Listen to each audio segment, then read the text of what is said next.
Hey traders, it's Guildemem here with a guide on unidentified gear. If you're new to Guild Wars 2 or even a veteran player, you're probably wondering, what are those? Well, let's get to it.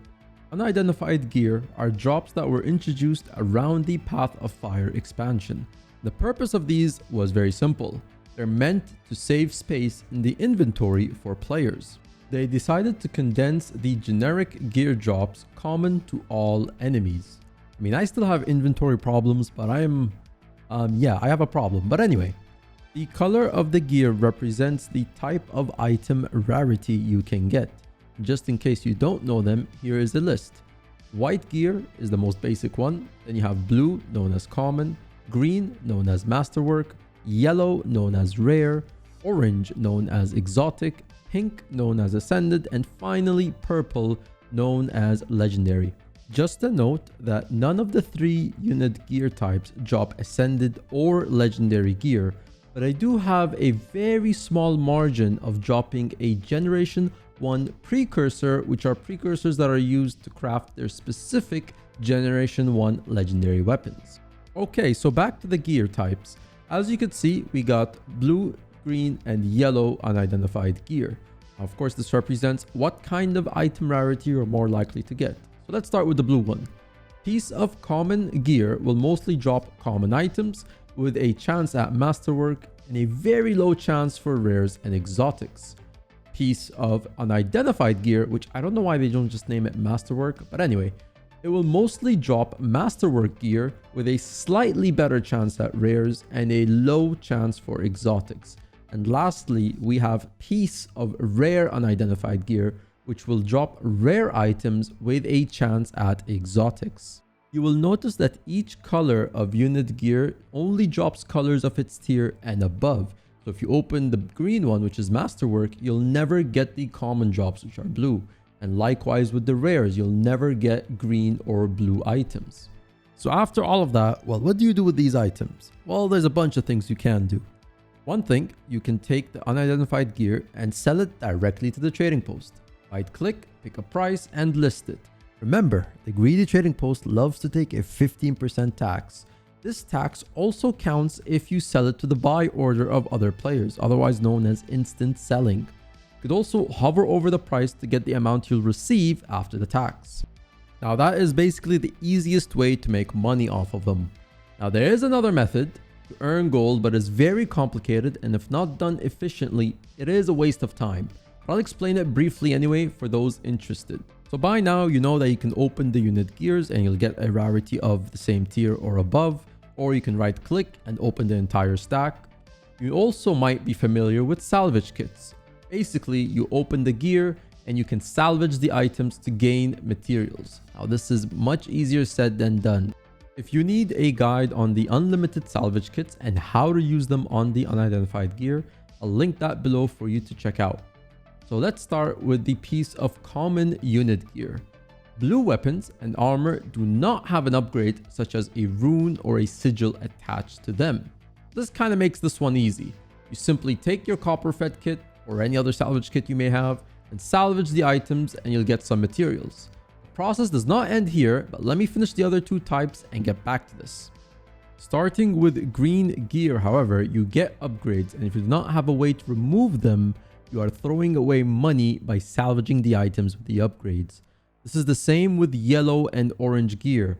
Now there is an item that you can use to extract these upgrades. It's called, you guessed it, a upgrade extractor. There is one you can buy from the gem store, but it's a one-time use only, and yeah, I don't recommend this. But you can get a permanent upgrade extractor, either as a random drop from a Black Lion chest, which I wouldn't recommend because that's all RNG, and I don't know about you, but my luck is non-existent. The second way is buying one from the trading post. They usually go for about 2,000 gold. This is a lot of money, and it's more of a long-term investment for it to pay off. So let's say you have the permanent extractor. This should allow you to remove the upgrades from the green, yellow, and orange gear. Now, what do you do with the gear after you've extracted the upgrades from them?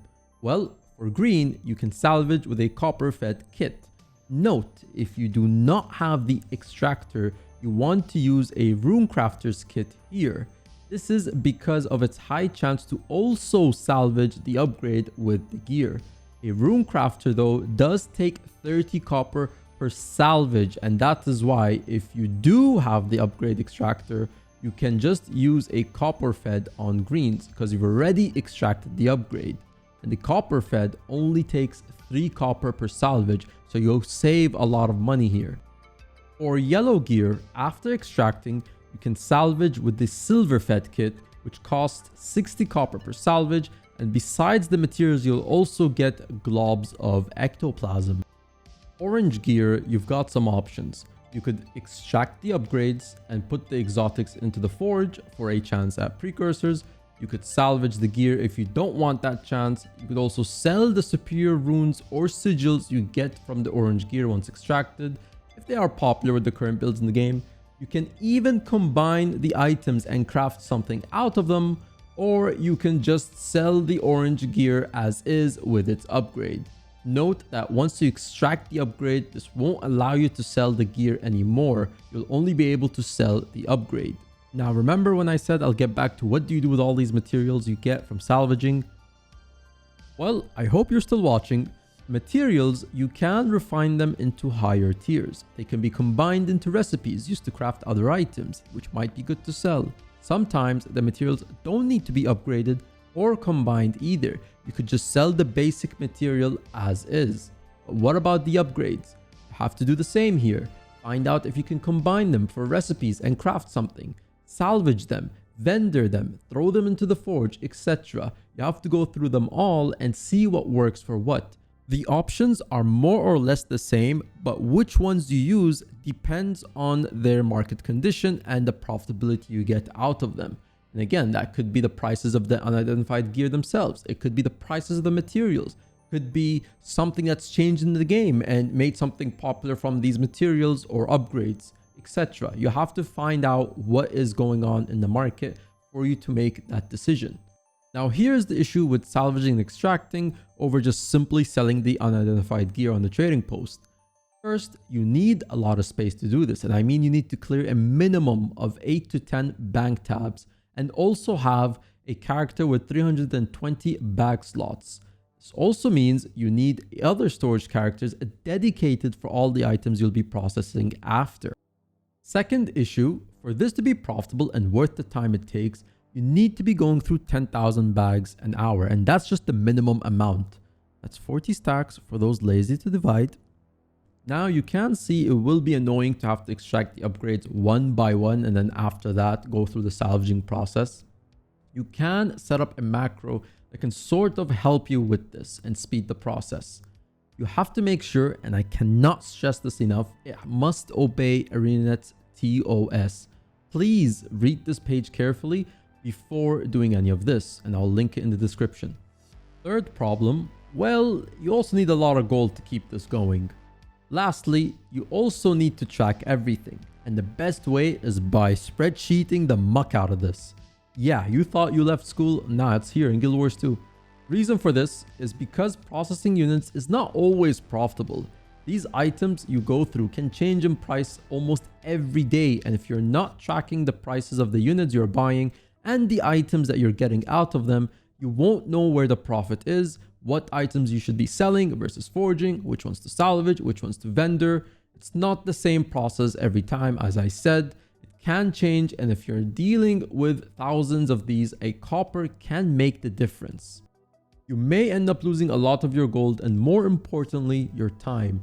You need to compare that time that it takes, because even if you don't do thousands of stacks an hour and you just want to go through a couple of stacks, how much did you earn or lose? If you earn like 25 gold to 35 gold from a few stacks, might as well just do open world content or instance content and do it with less of a headache. Anyway, that is the second method. If you need me to sum it all up quickly, here it is. Step 1, open, unid, or sell. Step 2, salvage with the rune crafters or a copper fed or extract. Step 3, if you extracted, compare salvage with rune crafters versus a copper or vendor or the other options. Step 4, salvage rares with silver fed or extract. Step 5, if you extracted, salvage with silver fed, vendor or other options. Step 6, Basic materials, sell as is or refine or use to craft other items. Step 7, sell the runes / sigils versus the symbols / charms. You salvage the upgrades to get symbols and charms. Check prices before you do this. Or mystic modes and aspects. Step 8, exotics, salvage or sell or extract or forge. Step 9, if you extract / forge exotics, then repeat until none are left. That's everything you need to know about the 3 types of unidentified gear. If you are interested and you think you may be up for it, come join us on the Overflow Discord, where you can ask questions, find resources to do with gold making, trading, and also follow commanders for our trains over on NA and EU.